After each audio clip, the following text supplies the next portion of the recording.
Welcome, everyone. Welcome to another episode of the Citizen Feed, a podcast where we look at different aspects of the game that we love, Star Citizen. This is Mozsta69 from Sydney, Australia. And for those that are just joining us now, I'll go around the table and introduce our wonderful co-hosts and hosts. So over to you, Delta. What's going on, citizens? Delta X85. Leader of Order of Zion, an org in Star Citizen. We typically focus on, we're a multifaceted org. As far as that's concerned, I'm predominantly a multifaceted player myself. Long ago, I used to be in PvP and other PvE and other MMOs.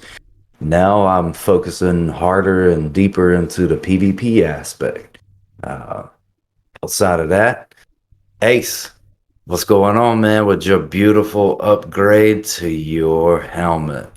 It's a piece of work. Hi guys, Ace36 here, live from Stanton, from an undisclosed location, and yeah, everything's great over here.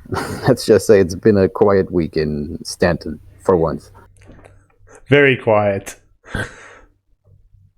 And yeah, guys, I'm Mozsta69, guys, from Sydney, member of the Skeleton Crew. And today we've got a interesting show for you guys. We've got our week in review. We're going to look at the latest or the previous week's video that came out. We've got a segment on SHIPtalk. Today we'll be discussing the Caterpillar, and we'll be delving into a little bit of lore and Hurston, and then open mic from there. So let's get stuck in the week in review.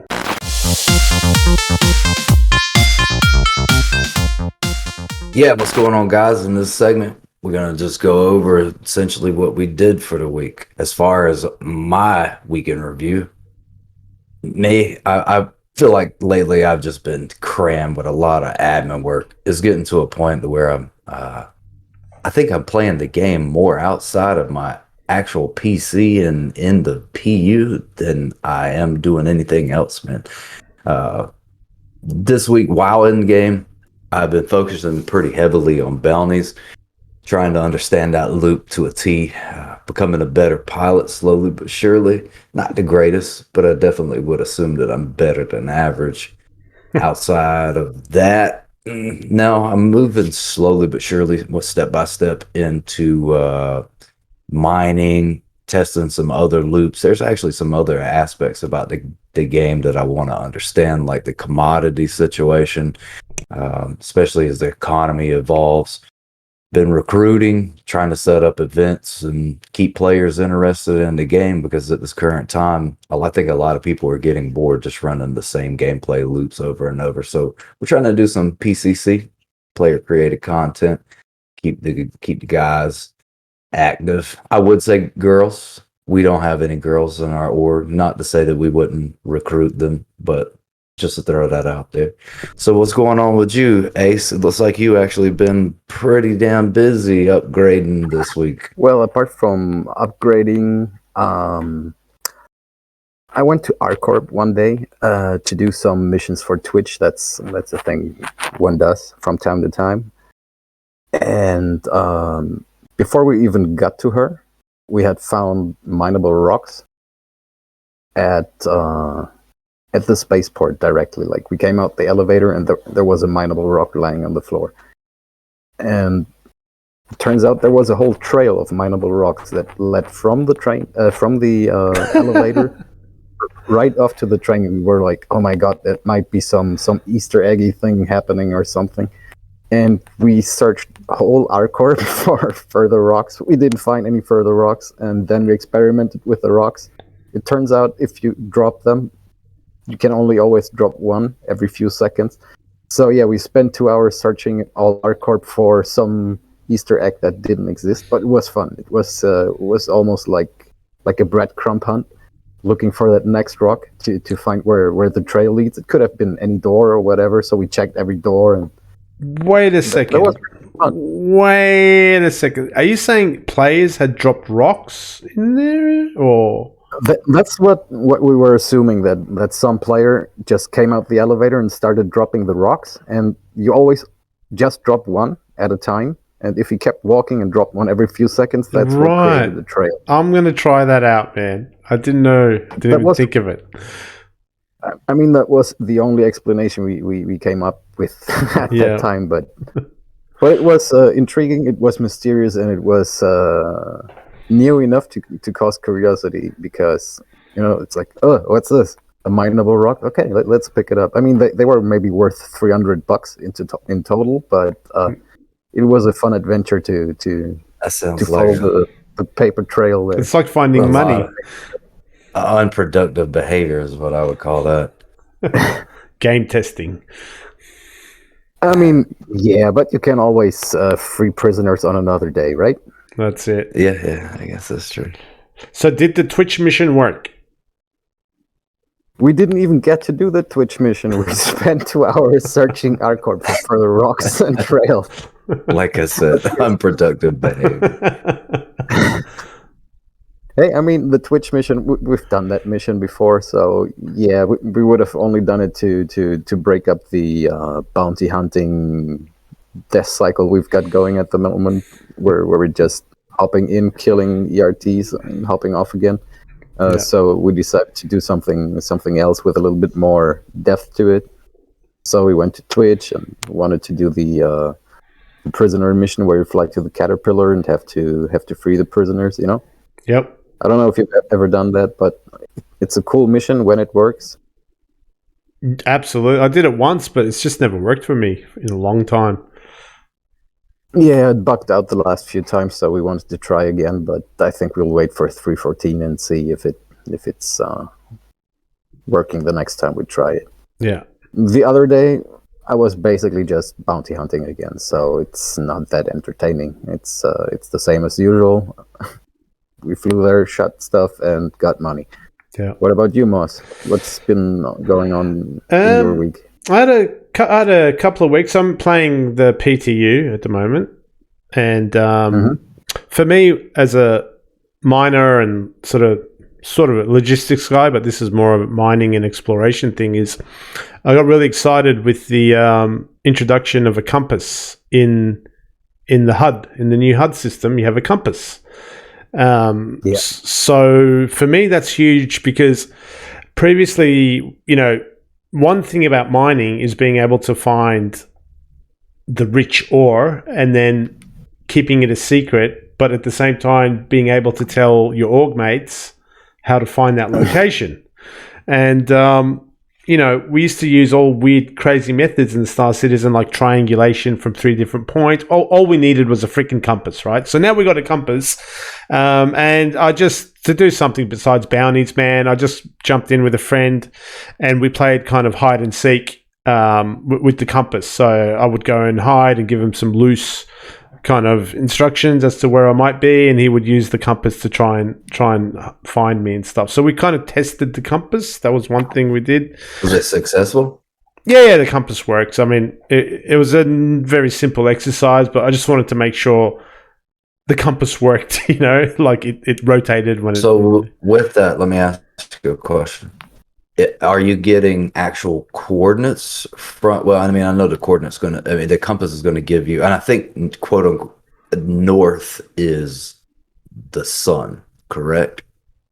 With this compass? No. This is kind of like still that 0 degrees is north, 90 degrees is east, west, south. So when you land on a planet, I don't know how it works in space. It does spin around in space. That was where. Yeah. Sorry, I was more referring to surface of a planet. Yeah, I haven't actually seen how it works in space, because I don't know. Does it work? I don't know. It's weird. Is there a north in space? It might be the sun. No, I don't know. I don't know either. I would assume with that, if you had to say there was a north, the only thing you could do is centralize a point in the system. Naturally, it's going to be the sun, center of the sun, and then you utilize that as your central, instead of saying north. I don't know. I was just wondering. I was wondering if it actually worked in space. Yeah, I haven't. No, I haven't like analyzed it. I was more in a rush to. I will though. It's interesting you asked that. Mhm. But yeah, so the compass is good. I'm very happy about the compass. Uh, Man, I'm PvPing all the time, especially in the PTU. Like seriously, I've just been PvPing. So, I'm a very average pilot, but I was very proud of myself with the new combat system in 314. Got my first couple of kills. And yeah, that pretty much wraps up my week.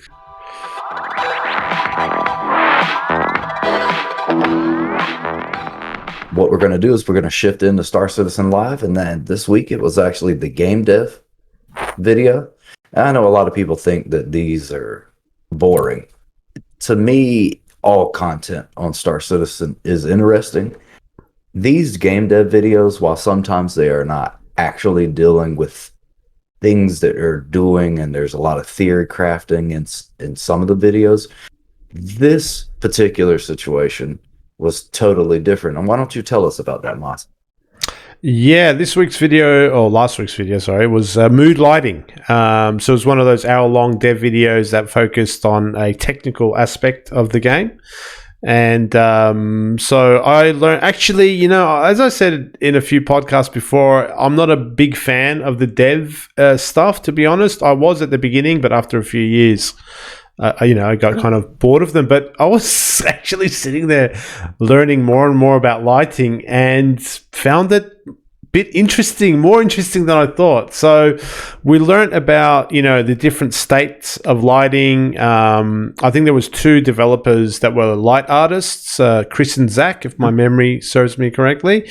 And yeah, they kind of showed different HABs and the different states of the lighting. How they kind of go about the philosophy they kind of use to transition the lighting as well was interesting from the on and off state, and then they went and kind of interacted with the Twitch sort of viewers and. Quote unquote made a sexy time hab, I think, with neon pink lights and things like that. So yeah, I'm not sure how much you can talk about lighting. Lighting. Yeah, I mean, even they said it. They kind of joked at the beginning of the video. They're like, on, off. All right, guys, that's the end of the show. And then they had they're like, how much longer can we talk about for an hour? But they did, and I actually found it a little bit interesting. There were some technical informations in it, if you want. There's like every light or every room has like 4 stages they can set it to, and they can change the actual emission, the glow, if the light rotates, if it's dim, if it blinks, and so on and so forth, and can create a lot of different atmospheres just with changing a few sliders on the light sources on the individual ones. They can adjust colors as they want, and I don't know if you've seen it, but there was like a spinning alarm in the end, which is really interesting because we don't have HAP alarms at the moment, but we might have them in the future, so it was cool to see them in a different light, so pretty literally. Excuse the pun. Yeah. One thing, what about you, Delta? Was there anything that kind of resonated with you, or you found? Well, as far as the lighting, as you said, there's not much you really can talk about, but I can tell you that watching them and seeing how much effort actually goes into the lighting, and they were going into HABs, they did add on and off switches in HABs. That's a small detail that a lot of people may not care about. However, it makes it a little more immersive. And every time they're adding a small detail like that, it's cumulative. So it grows, it's constructive, it builds. With small details like that over a long period of time, those are things players take for granted. I mean, think about it. Now, if you are in a situation to where everything was dark, of course you would think about lighting. I had a player the other day that a new player came in and he was like, why is everything so dark all of the time? So I was like, dude, you need to watch this video. They're working on it. They have a whole entire team. So as we're thinking about, it's not something that most people would even consider thought on. We're talking about, oh, we need server meshing, or we need this, we need that. That team's specific job is just for lighting. Now consider how many areas in the game that you can actually go to that need to have its lighting adjusted. Those guys are working a full-time job. Now, how many people are actually on that team? I don't know. This video put me in a situation of something, honestly, I never even considered in game development, even though it's there. I never thought that, there would be a whole entire team just working on this. And as they create more and more systems, these guys are going to be really busy, dude. Yeah. Yeah, so not much more to add. I mean, for me, people that kind of from the outside throw, stones at Star Citizen and say it's a scam or whatever, these videos, they show they're not. Like, I don't care what anyone says. Like, this is, obviously we've gotten so far in this game, which is an amazing thing. And then they go a step further and they uncover the development cycle of all these mechanics and stuff, and real engineers working to solve real problems. It's I was a bit more infatuated than I thought it would be with lighting. It was strangely delightful. Puns again.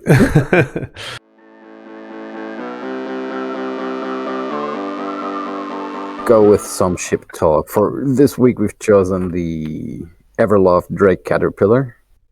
Nice. Beautiful ship, which comes in 3 different editions that are basically the same but look different. I love the ship.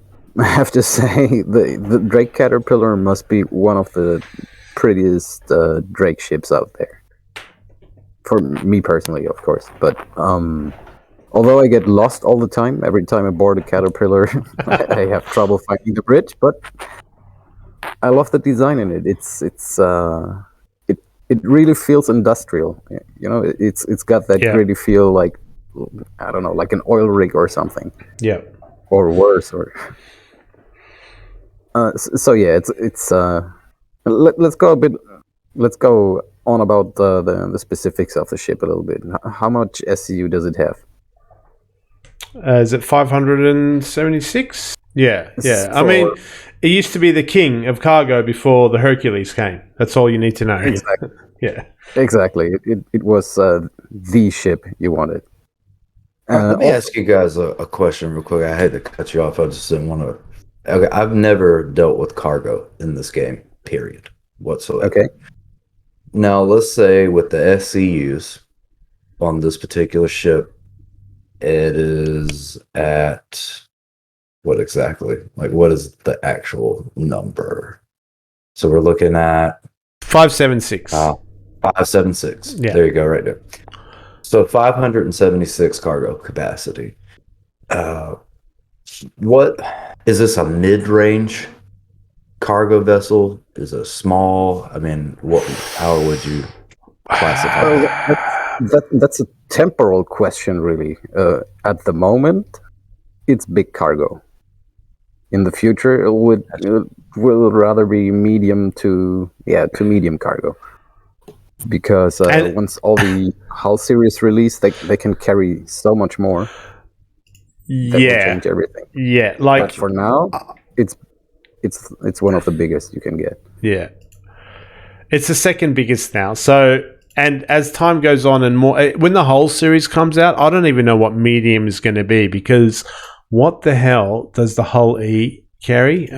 Just to give, I just want to say this to Delta. I really want to just say this to Delta so he gets like quickly. Someone tell me. I'm just going here. Ship. 1 second. Yeah, I did run across some large numbers the other day. I was watching a video about cargo ships, and I think there's one that actually is either in the hundreds of thousands or the tens of thousands. Like it's substantial. Yeah, be in the thousands, dude, in the thousands. So even the term medium cargo is just such a huge gap between. Here we go, hull E. Check this out, dude. At the moment, according to the all holy ship matrix, which is wrong half the time, right? And 98,000 SKU for the hull E. 98,000. I knew it was up there, dude. Yeah. So I mean, So yeah, yeah. makes the cat look really small. But Yeah. Oh, absolutely. So let me ask you another question. Ace, since you seem to have experience with this ship, and maybe both of you have obviously more experience in cargo. When you're dealing with the cargo ship, let's say you're a new player for whatever reason, even though it doesn't pay well at the moment, this current iteration, what would you advise, or how players could defend themselves? Because I've noticed that the cargo ships are essentially just that. What would you run on this for the actual weapon system to defend yourself if you don't have anybody to guard you? the stock Caterpillar actually is quite a dangerous ship. It used to be, because it's super tanky. It's really hard to get through the shields and to actually damage it. You have to be invested. I mean, it's one thing if you fight an AI, or if you fight a player that's like really depending on the cargo. He will put some effort into that fight. You can trust me on that one. I've never flown it differently than with stock loadout, to be honest. I mean, yeah. No, go ahead, Ace. It's pretty effective, man. It's pretty effective for what it is. Okay, so I'm actually looking at it on Urkel. So that seems to be the best place to go, and actually not RSI. Urkel. Which is sad. We won't tangent off into a soapbox issue there. But so you're dealing with 2 size 4 turrets with 2 guns each. Mm-hmm. Yep. You got weapons. Your what was that? 4 gimbal S2s. Comes stock, I'm assuming. That's the stock or gimbal. Yeah. So you actually have another turret that is 2 S3s. Isn't that the pilot's left one? I'm assuming that's what that is, but it is. Yeah. It's in the main guns. Yes, correct. Yeah. So actually, now that you say that, what about maneuverability on this? Because I can see that you can defend yourself well with the ship, and I may even buy it. Let me give you my opinion before you move on to that. Is I would put attritions into the turrets, into the 2 size 4. I would recommend someone upgrade their shields and stuff, because sometimes you might not have turretmen, but sometimes, if one light fighter comes at you, your shields might be enough to dissuade him from even attacking. And if you've got turretmen and you can get someone else in a light fighter to escort you, then that's even better. But yeah, I would definitely go with that kind of methodology. Put attritions in, get a turretman, upgrade your shields, and go from there. So sorry, Delta, I just wanted to give my 2 cents. You're good. Actually, I like the way we're going here, because there so many players get in the game. There's no tutorials for this game. And us covering SHIPtalk, this right here, being able to recommend, as far as building the loadouts. Yeah. So let's take, for instance, this situation. I noticed that by stock, it comes with industrial grade C. Yeah. I know there's a lot of opinions about, you should run a military drive because of X, Y, and Z. Let me ask you this, Ace. If you were going to load this out, would you, as you said, you don't have much experience with the actual loadout, are you content with the way this is built? Or Oh, I'm convinced you can upgrade everything to a certain degree, but I'd be careful choosing, because While the military components are awesome and give you loads of power, they usually have other drawbacks like high energy consumption or like limited range on the QT drives and stuff like that. They might be fast, but you might not get very far. Yeah. And that's a thing you really need to consider on a cargo ship, because what you need to do is travel. That's basically industrial grade C comes stock. Moz, you were the one that opened it first. Swapping some things. For me, the discussion between you want to go for grade A stuff, right? It's not rocket science. Grade A. But industrial has got some benefits and drawbacks, right? And military has got some benefits and drawbacks. So a safe bet for any, without getting into details and numbers, which I want to avoid, a safe bet is to have one of each. Have an A-grade military, like if you've got 2 slots for a power plant, right? Get a A-grade industrial and an A-grade military. If you've got 2 slots for coolers, so you get the best of both worlds. So maybe an A-grade has less hit points in the shield. A-grade military has less hit points. This is just an example, theoretical example. A-grade military has got less hit points than an industrial. Let's talk about shields, right? But the military has got a faster recharge rate. So when your shields are depleted, it recharges faster. But the industrial one's got more hit points and a slower recharge rate. So to get sort of the best of both worlds, or maybe not the best of both worlds, but the average of both worlds, have one of each. So that's kind of a good recommendation that I learned, is to have one of each. Don't go, unless you're aiming for something, if you're a little bit unsure, just have one of each. Okay, that makes sense. That helps us out, because I get a lot of questions from players about ships and what to do, when to do it, since we're covering a cargo ship. And maybe in 3.14, they've repaired that loop to the point that it's worth actually doing. Yeah. So that'll actually give players a heads up on some of the things. So Ace, let's get back to the ship and go over anything else that you want to cover, man. I wanted to just do this. Sorry, Ace, you can't see me, but I'm holding up a picture of, this is how much I like the Caterpillar. I got a friend, and sorry, people on the podcast, you won't be able to see this, but it's a picture of a hand-drawn picture of a Caterpillar flying over Yella. And I just want to add that the Caterpillar is my favorite ship. Sorry, Ace, back to you, mate. Yeah, I just wanted to touch on something we haven't talked about that the ship actually features, or at least will feature in the future, which is quite interesting. You have like the whole bridge section of the ship can be detached from the ship, or will be able to detach from the ship, which is really interesting for stuff like where just imagine you have to fly down to Orison.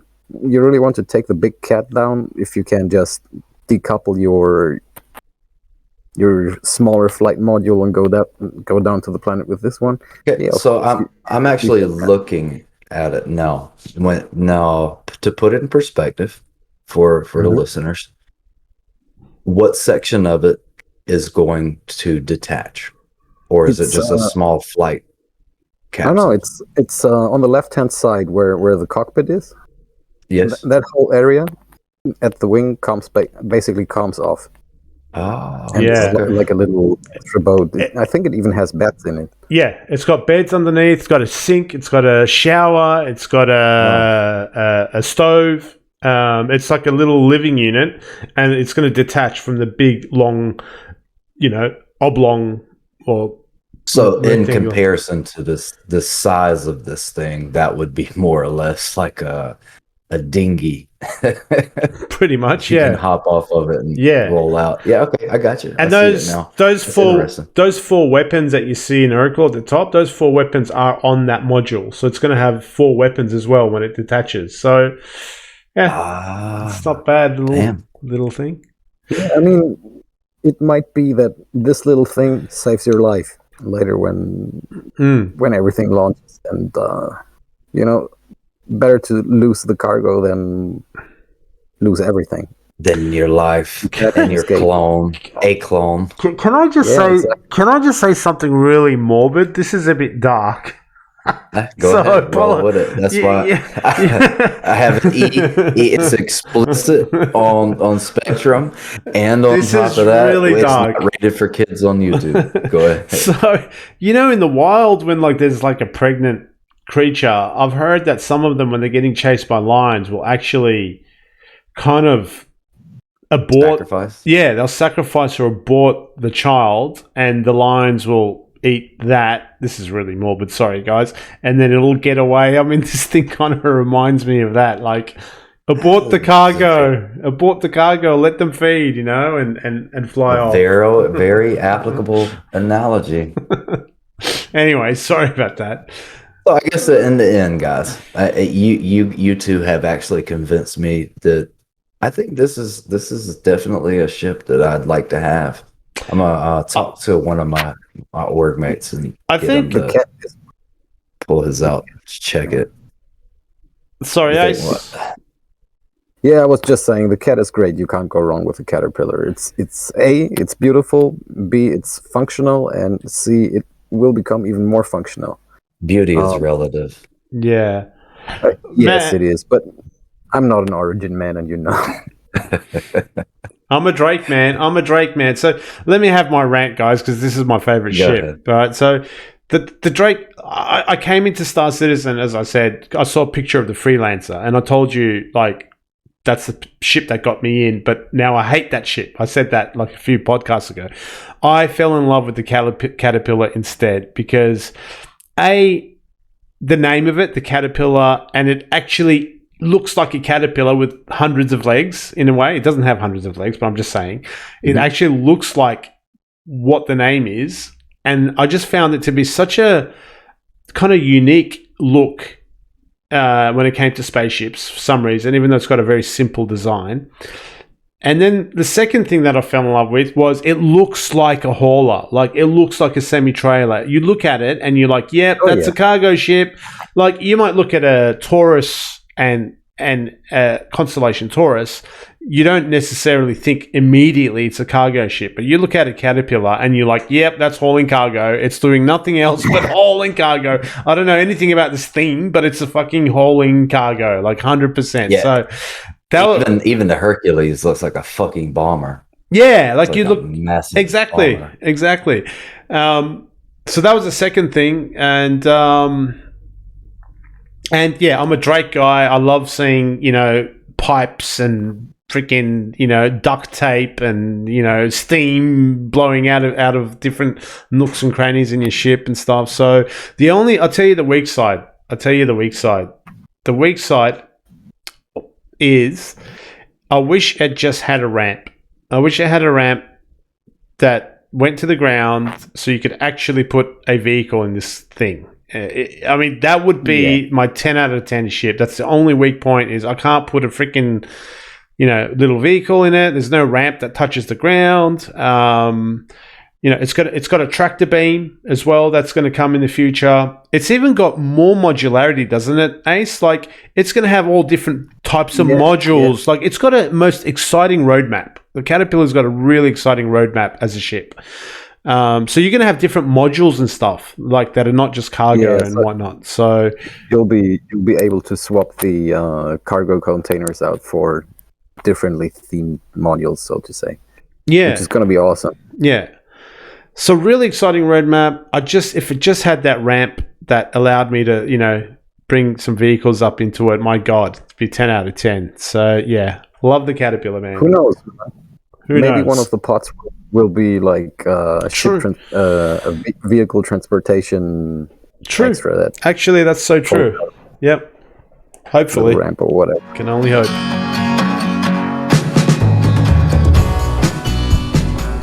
All right, so I guess what we're going to do is go ahead and shift into the lure section. The lure. Citizens out there that are just joining the podcast, every week we take a section of the lure and focus on a particular topic. This week, we're actually going to cover Hurston Dynamics. On the outside of the podcast, there was some communication through Discord about Hurston. We focused for several weeks on the UEE, and as I do, I get on my tirades about UEE.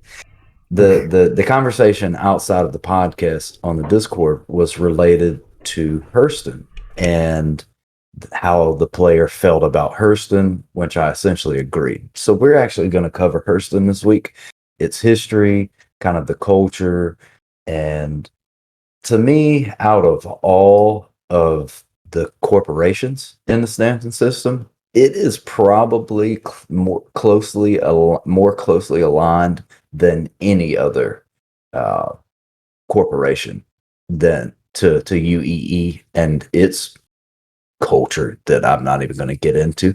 Hurston Dynamics. So, if you don't know, every planet in the system is owned by a private entity, so it's private property. Hurston Dynamics.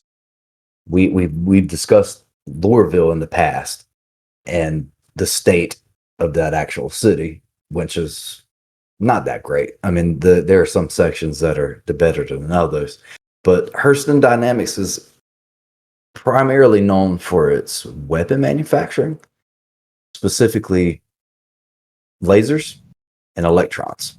So they're actually in materials processing, munitions manufacture, antimatter warheads, antimatter specifically, spacecraft weapons.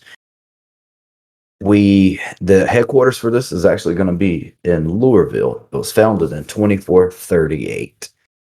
The current CEO is Gavin Hurston. If you take a look at the history of this, you'll see that even though it's a corporation, it's an oligarchy. They don't transition this from to the average citizen.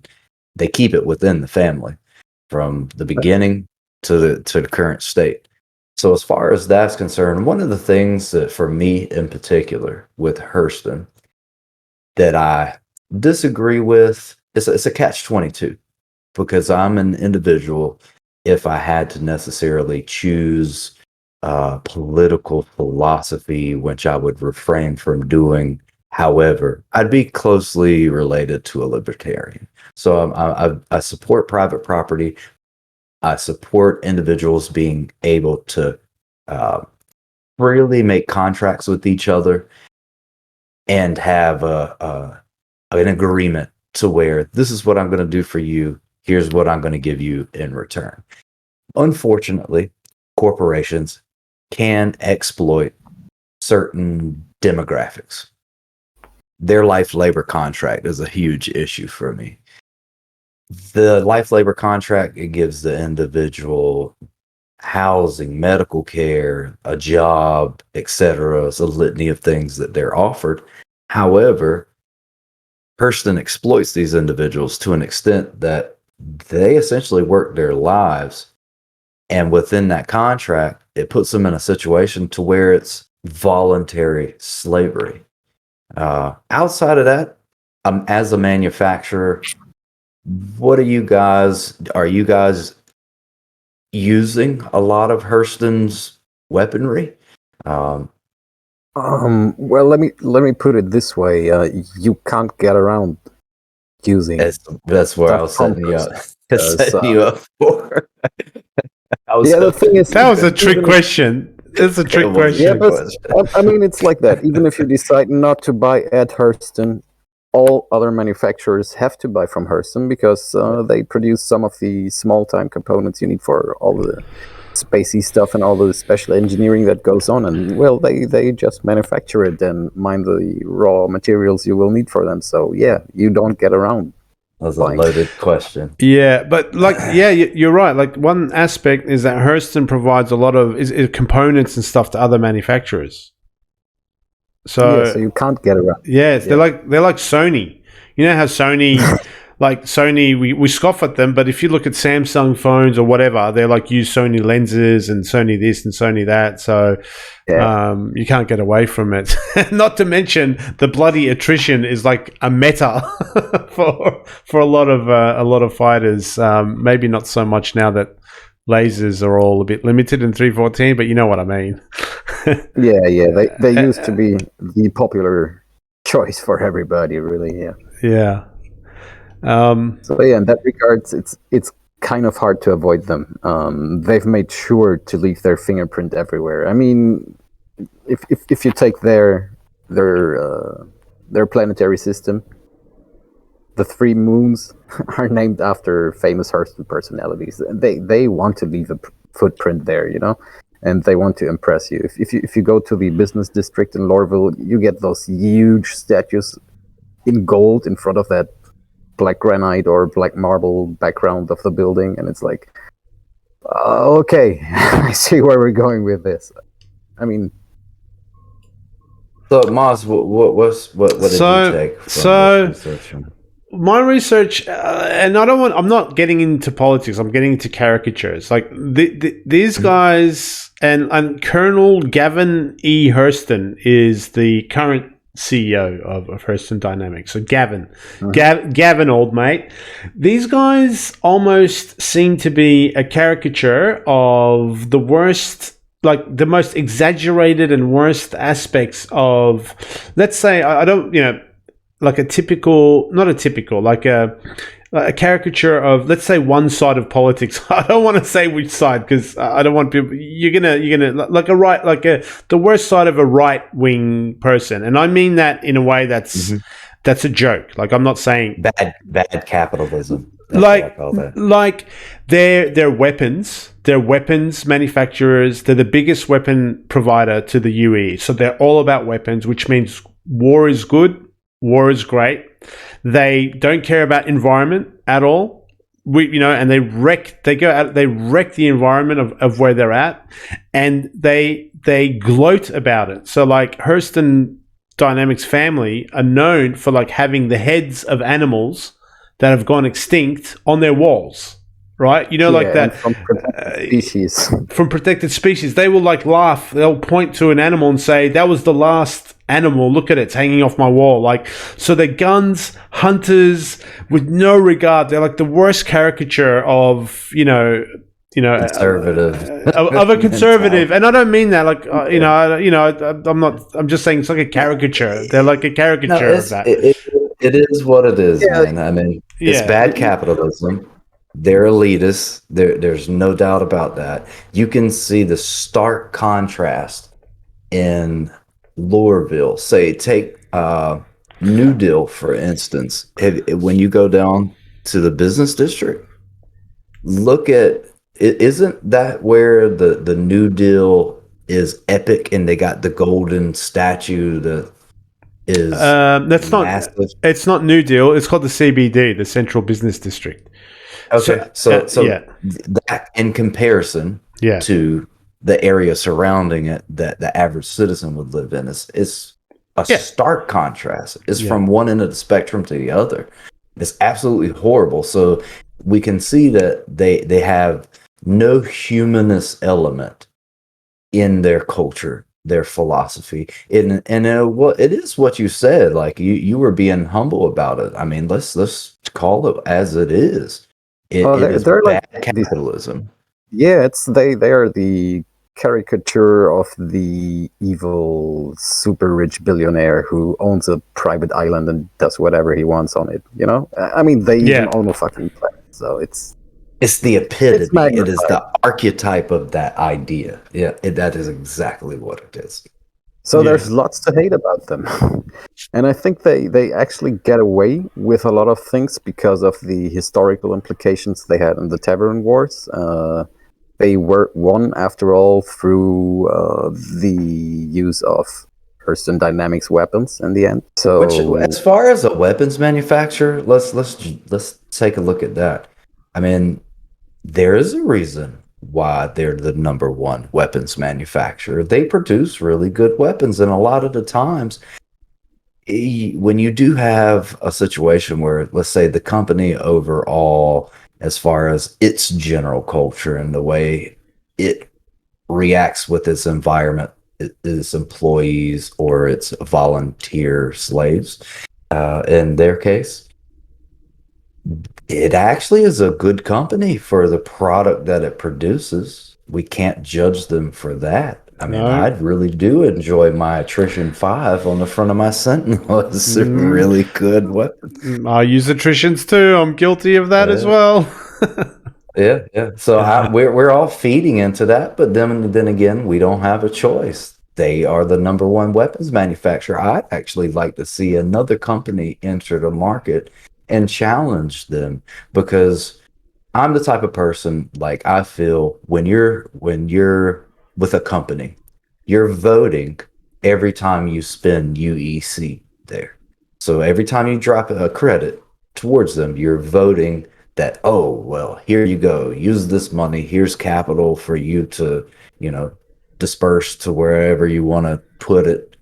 Hurston tends to put it straight into themselves as individuals and anything relating to the company, but not for the environment or anything. They have no culture where it comes to, like, oh, well, let's clean up Lorville, let's fix this, let's fix that, let's make our life labor contracts humanitarian in nature. Yeah. Because right now it's extremely. Yeah, but it's that just costs money, so it's not gonna happen. Yeah, they're fucking greedy bastards. Another- One of the things. You go ahead, and then I want to point out something that is really interesting. I found. Oh, cool. Thanks, man. Sorry to cut you off like that. I was just going to say it was interesting that these guys are so bad with the environment that there's actually some, we call them greenies here in Australia, like environmental activists. Sorry, it's a proper name. So there's actually a few groups, environmental activist groups, that are actually like attacking Hurston convoys and suppliers and stuff because they just... Yeah, so that's quite interesting. But sorry, go ahead, Delta. You good? So one of the things I wanted to point out, which tags along with something that A said. So Magda, we've been to Magda. Maybe you have, maybe you haven't. It's irrelevant to the point. Magda Hurston. Magda Hurston actually was the person that set the initiative to purchase the UEE in 2865. I mean, I said the UEE. I meant her. Purchased from the UEE, which I have an issue with that too. But as far as that's concerned, they bought it. It's private property. Whether or not the sale was legit and the UEE had the right to do so is another debate. So she actually was the individual that was like, guys, we need to move forward. We need to go into the Stanton system and purchase a planet, a whole entire planet.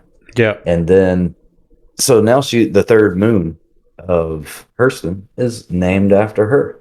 Yep. And now she was succeeded by Gavin E. Hurston. Gavin's her son. That's right. Yep. I'm just reading about her death. Yeah, she definitely. I don't know how she died. Shuttle. She was going from A to B, and her shuttle suffered a mid-flight collision with another shuttle. Wow. Was it an assassination or not? We don't know. That's where I was going with an assassination. We don't know. I don't know. It just doesn't. Yeah, 100%. So now that we've touched on a lot of specificity with Hurston, I want to get on a soapbox.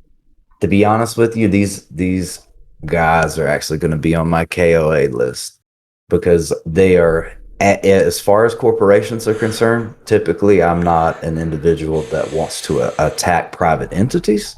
However, I do have this moral philosophy to where I don't like to see people exploited.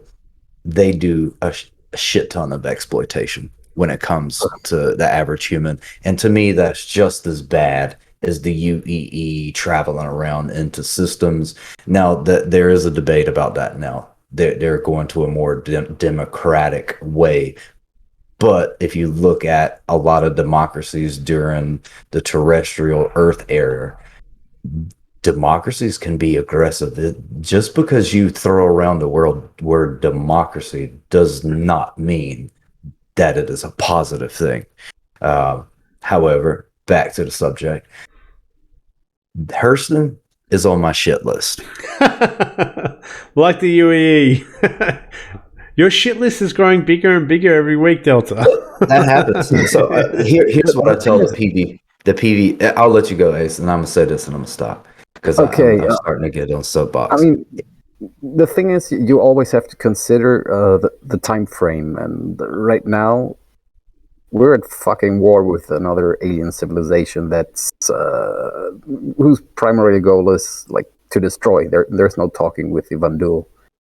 So I can see how a company like Hurston not only profits enormously from it, but also can get away with a lot of things and gets a lot of leeway in things they're allowed to do in order to, I don't know, to defend ourselves, to advance defend ourselves or expand the war effort or whatever. I mean, there is nothing you can say to me to convince me that it's okay to treat humans like shit. Oh no, it's absolutely not. That's absolutely not what I'm saying. What I'm saying is that in the current times they might get away with more just because of the war situation. He's saying because of the war, they because of the war against Vandal, Hurston can run rampant. Like they can even, because they're producing weapons to the war effort. They're producing weapons for humanity. They're like heroes. If you want to be the propagandist, that's fine. Since you guys just put that out there for me, you've accelerated my interest in disturbing their whole entire planetary system.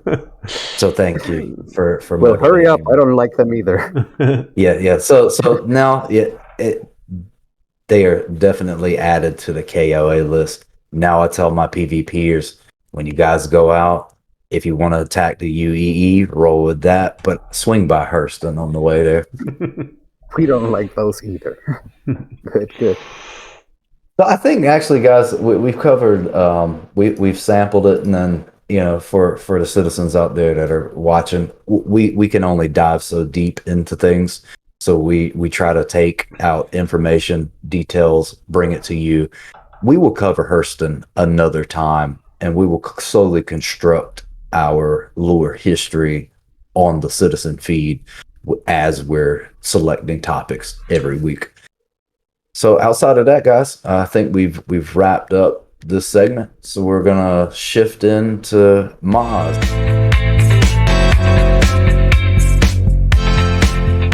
Moz, what are you gonna introduce us with? It's open mic time, ladies and gents, where we just chew the fat on whatever is front of mind. And I'll kick things off this week with rewards for missions in Star Citizen.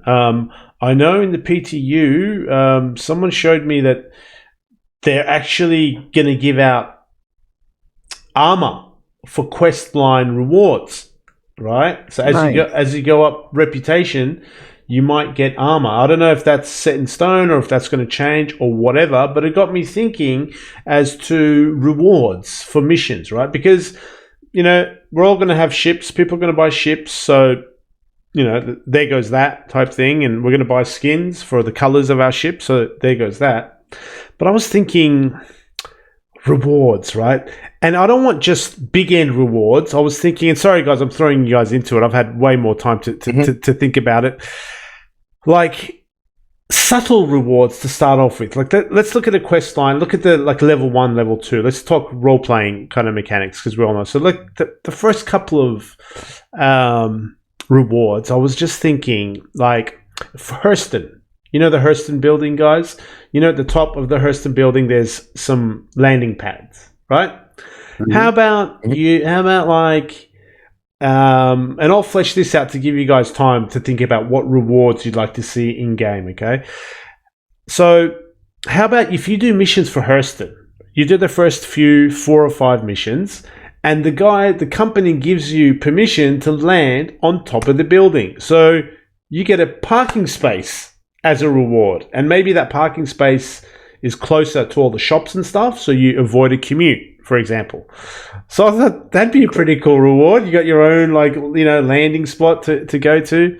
And then when I was looking at the lighting video today, and they were making the neon lights and all the cyberpunk sexy lights, I was like, hell yeah, man. Mm-hmm. Why don't you have lighting rewards for your hab? You get the neon punk package, or you get the freaking, I don't know, the golden pack or whatever, right? So you can then allocate these lights to your hab or maybe to the ship's HUD or something. So there's all this room for like little cute, tangible, interesting rewards in the game that I've kind of.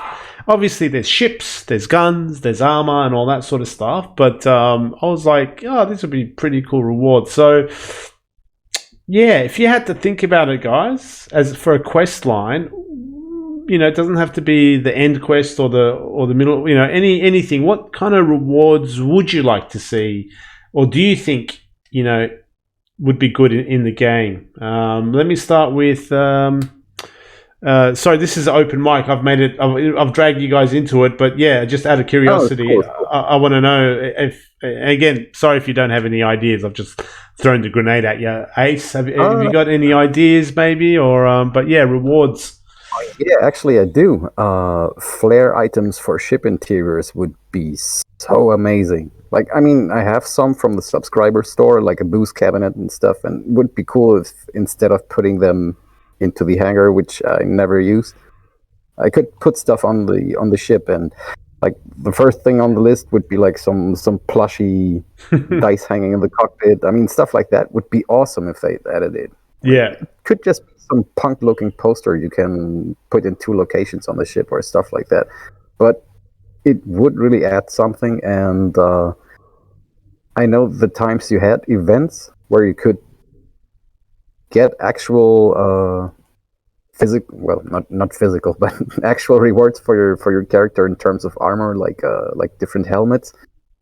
Yeah, people were really invested in getting those. Then there was this event where you had to shoot 50 players to get the Van Duel looking helmet, like a rubber mask of the Van Duel. And man, those 3 weeks where this event was going were intense. You couldn't fly to Grimhacks or anything, so. They were crazy. So as far as the reward, I actually like your idea of being able to land on top of a building, as opposed to, I hate going into or down to a planetary surface. I am disgusted with it. You have to fly all the way down into atmosphere, then you have to call, then you gotta get out of your ship, go out of the hangar, get on a transit, go here, go to. I don't like it at all. I refrain from going down there unless I absolutely have to go get something, a particular weapon, or something that I'm looking for in particular. So being able to land on top of a building would be absolutely phenomenal. I have no experience with the actual missions, because I haven't done that yet, like the actual storyline missions per whoever offers them to you. I haven't done those yet. I've only been into bounties, and now I'm about to move into the mining loop. But as far as the quest line rewards, I do think that they should definitely put more emphasis on it. As far as I would actually have to do them to have a better perspective to say, oh, you should get this reward for that, or doing this quest line, because it would pertain. You would want it to have the personality, the reward to have a personality of the quest line that you're running. Yeah, at the moment it's very rudimentary. You get like 5% more reward, or whatever the number is, 5%, 10% more money. That's all it is, because it's just version 0.01 of the reward system. But slowly I can see they're going to start implementing and thinking about what rewards. And I reckon if you think about it, there'll be so many interesting little things, like clothing, nice suit, like a Hurston suit, like a silk suit or something, or I don't know, like anything, like sunglasses, or things in your hab, like paintings and plants and anything. So small stuff. Yeah, really cool stuff like that. Can't wait. So yeah, that's it from me on the open mic. Is just the world of rewards. Ace, anything that kind of front of mind this week? I'd like to see more animals, or animals in general. Let's go with that, because they're hanging on Hurston Dynamics family wall. No, not there, not there. I mean, living animals, not stuffed ones hanging on nails or taped to the wall. No, living animals. Yeah. I always like xenobiology is like really interesting. So it would be really cool if we could. It's visit more gonna be. places. I ain't gonna lie. I want to see animals, and the process of them introducing animals is going to be weird. I reckon. Like Oh, you know, yeah. like the first animal is that cow thing that they're working on. Maybe like when they introduce that, like it's just going to be. They're probably going to say, "Here's the animal. It's only going to be on this planet," and it I thought probably it would be natural. it's Space whales. You're about to get space whales. I think the Microtech Yeti is the first one they will introduce. Oh wow! Okay. But what's up with the space whales? I mean, with Crusader, did they not introduce the space whale yet? No, it's not. No, man, Okay. Gotcha. they are far from any animals at the moment. I think it's not even on roadmap or anything that I can tell.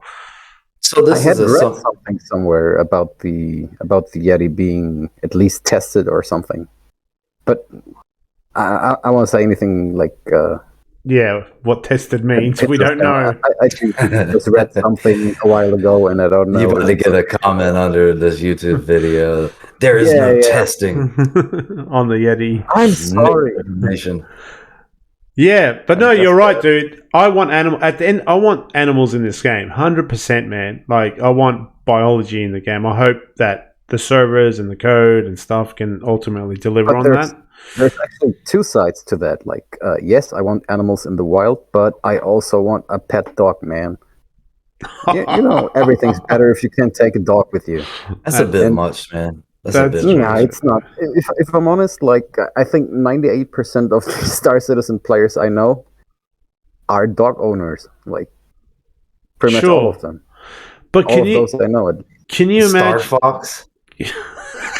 You want a Star Fox? No, I Co-pilot. don't want a Star Fox. I want a regular dog, and I'll call him Ned. Like, nasty dog. He's gonna look like Star Fox. No He's gonna have on a helmet, and he's a dog. They're in the canine family. Yeah, but you don't have to Star necessarily Fox. walk them into space. You just keep it on the ship. It's cool, dude. Yeah, and now you're being inhumane. Hurston hates animals and environment, and you're gonna lock this thing up. And what if the oxygen depletes in there? Because I die myself from time to time in my ship because my oxygen's completely fucked. The question, Well, you'd be a bad pet owner. the question will be: if you 30k, does your pet die?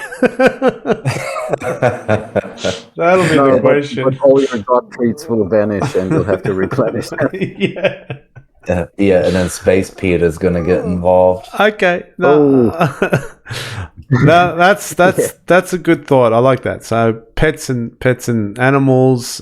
For me, it was rewards. Delta, my friend, do you have anything front of mind for this week? Yeah, actually, this week I'm gonna try to be a little less aggressive because I got it pretty overwhelming last week, and I think I got too intense for a lot of people. Yep. So, as far as my topic this week, I really want to go into the direction of not necessarily what the developers can do for us, but what we can do for players in the game as players. Right now, we're dealing with the game, depending who you talk to and what individual is judging the situation. We're in a game that with each successive patch, it's getting more in depth. Things are getting better. Things are more playable outside of the bugs. Player created content, PCC. So if you're an org leader or you're a part of let's say a network, say a coalition or an alliance, we need to put more emphasis on player created content in the game because it gets boring running bounties all the time, mining Quantanium. Cargo running is pretty much dead. The only people that I know that are doing it just love running cargo. Their gameplay is nothing about money. They enjoy seeing different sites. That was the support for that. Like, oh, I like to see different places, and I just run it to have an objective in one direction. So player created content, events, and whatnot. As far as the community is concerned in general for Star Citizen when people are trying to create events, get involved, be active, do what you can with the people that you know, or if you have absolutely nothing else to do and you see that there's an event offered, jump into it, participate. It'll be something different in the game that you can do that players have created. And with MMOs, that is one of the things that actually interests me about MMOs is the player created content. That is where, for me, I get the highest value out of gameplay in an MMO is the player created content, creating events. Like this weekend, I've been sampling several different groups about creating PvE events and PvP events. So over the past few days, I've been in my mind theory crafting several events for PvE players, PvP players, and what those events would look like and the dynamics of them. For me, it's essential, player created content, especially now, because you've said this before, Moz.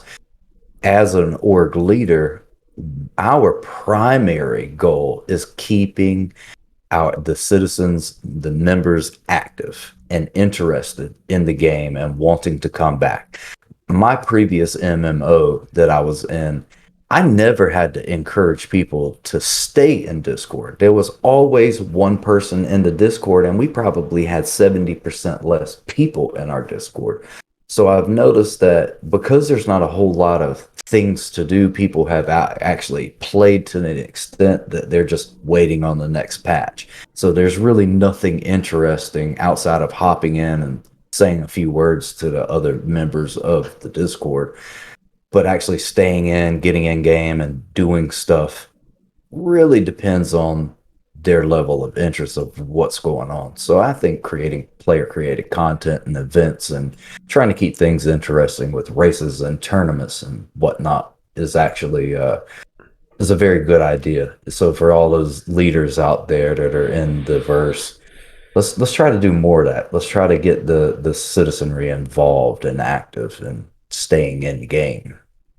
It's happening. It's happening. Yep. No, that's a good point, man. I mean, couldn't agree more. Don't even have to be a leader of an org. You can just be anyone. Come up with an idea that's fun. It can be a car race. We had an amazing car race. It was so much fun. We had a Demo rally. No. I mean, God bless those guys. Those big guys that are doing the big events, they're legends in my eyes. Like the amount of organization and the way they film, it feels like a real sporting event. Like I watched one of them. I was on like Magda. I thought I was watching ESPN or something. They had commentated. Like those guys, God bless them. But they're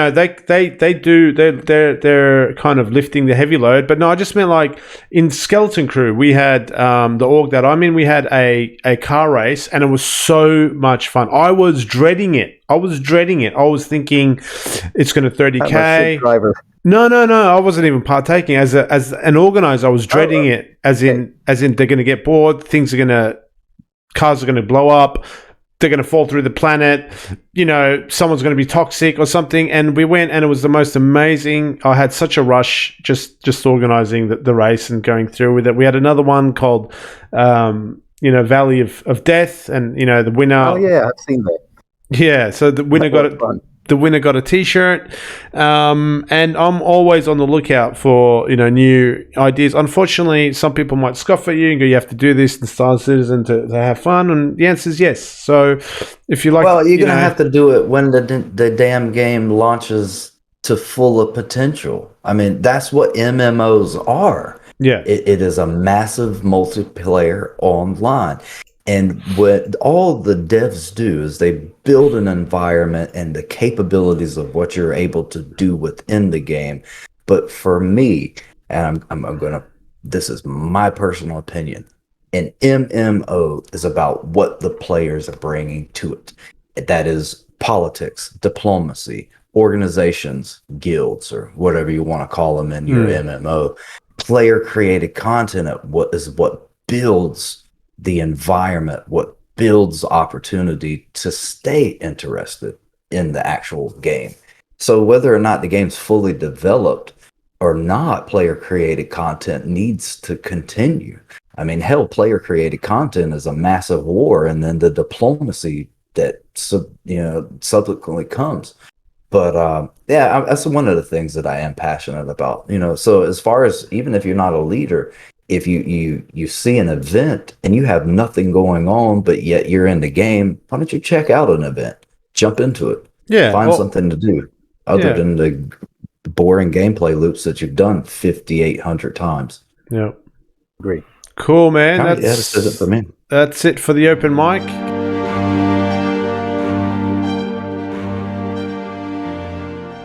Yeah, we had some questions actually this week again. I'm just gonna read them and answer first and pass over to you.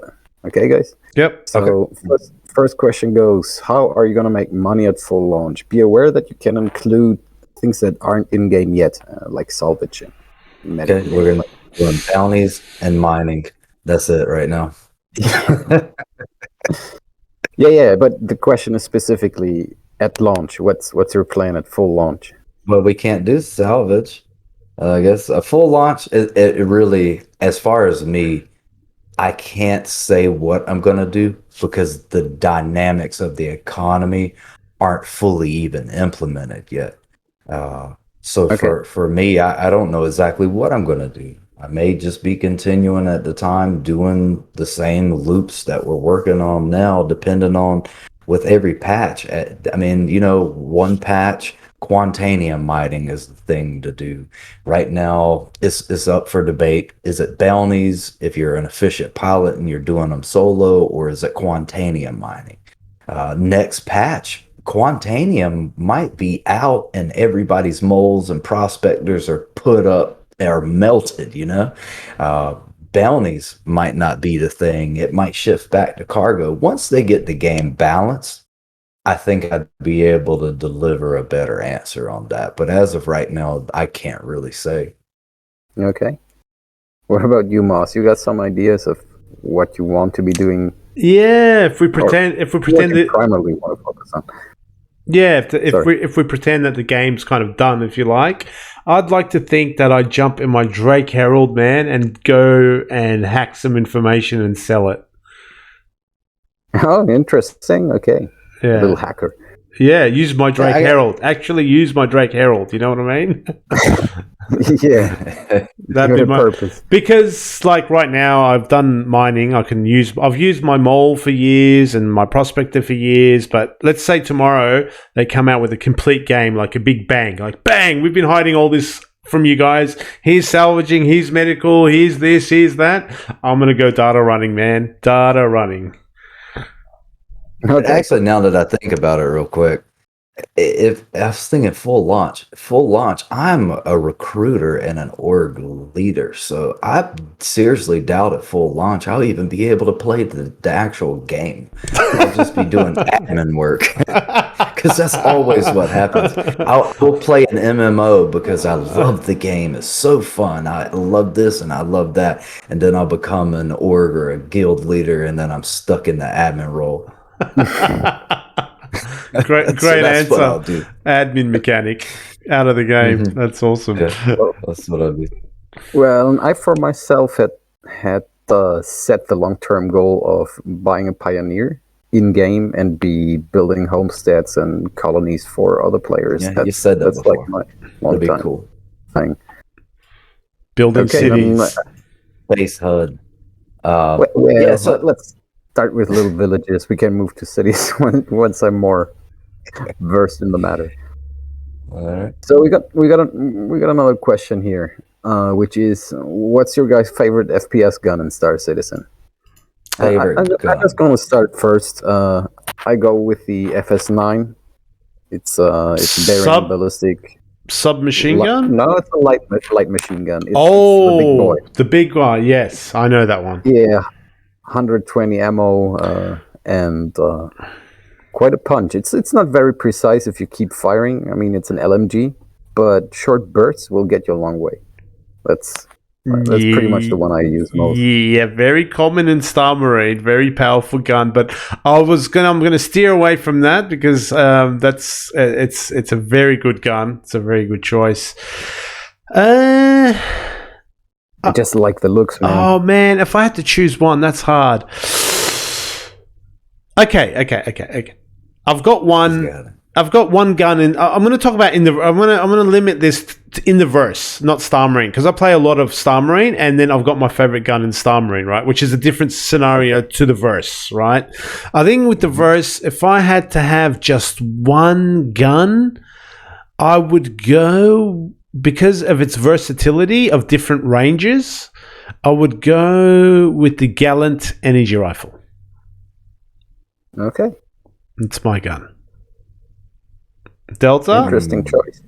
Yeah. Oh, okay. So you guys know when I get fixated on things, I'm not going to try anything else until it fills absolutely. So I am obsessed with the Karna. Oh, yes. The Karna is a badass gun, dude. And you got 3 rates of fire. You got, rapid, was it semi-fire, and then the charge surge. That's actually a pretty fucking sweet gun, man. I love it. I won't use another gun. Yeah. But as far as that, now we've covered everything else. So another question that we had was really more of a statement. So as far as Ace's face, that's heresy. We can't discuss that. However, there's a player in the universe that feels like they found a leak of his face. Did you guys click the link and see this? Is this you, Ace? Is this actually you? And I'll include the link in the description for those. Let's just say it's close, but I got a little bit less jaw. Okay, you have less jaw. You're pretty fit there. You must eat right and work out constantly. Oh yeah, all the time. Man, protein cubes are just not tasty enough to get fat on them. So this person got a leak of you. You have paparazzi running around when you take that helmet off, okay? and then the individual says that they knew you were hot. I'm hot all the time, believe me. Wow, you've been spotted. You've been spotted. That helmet on. You've been spotted in public. He's got paparazzi. You've been spotted. It's not me. No, it's not me. It's totally not me. Deny. So I would like, before we close the show, I would like to throw this out there. Can we talk about the evolution of Ace through the 5 episodes that we have now recorded? Helmet looks amazing. Dude, every single week. And this last upgrade was substantial. Can you lean in a little bit? Let's get lean. Oh man, turn to the side. I mean, look at it. Look at the detail. Detail on it. Okay. It's got its carbon fiber. It's got its everything. Yeah, he's going to be working and the lead manufacturer for helmets in Stanton.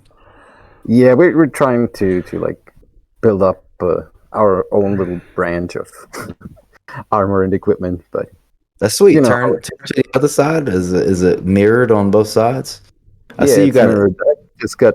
I got a little pirate skull here and the feather because What the hell have you been doing? You look like you scuffed it up, so you actually use it. I see. Stanton, man. Stuff happens. What shall I say? It's brand new color and it's already all dinged up and dirty. But it gets dusty as soon as you step off your ship. You're bound to get dust on your stuff. It's so cool. Never expect that. It's so cool. Cheers. Yeah, absolutely. Are you gonna build? Is not the right word. It's so hot and steamy and lacking oxygen. It's a miracle he doesn't pass out every episode, guys. To be honest, he's a legend. Trying hard here. All right. Well, I think that's it for this week, guys. Thank you all for joining us. Don't forget, for all of our social links, just check below, and you can also join our Discord if you like. But Otherwise, you can send feedback to thecitizenfeed at gmail.com. So, citizens, we really appreciate the support and the interaction. Help us reach more citizens. Spool that quantum drive and hit that quantum button, and which is click on the notification bell and the subscribe button if you don't know. And yeah, guys, come back soon. We'll be back next week with another episode. And this is Mozsta69. Yeah, guys. Delta X85, we're out. See you guys next week. Bye for now.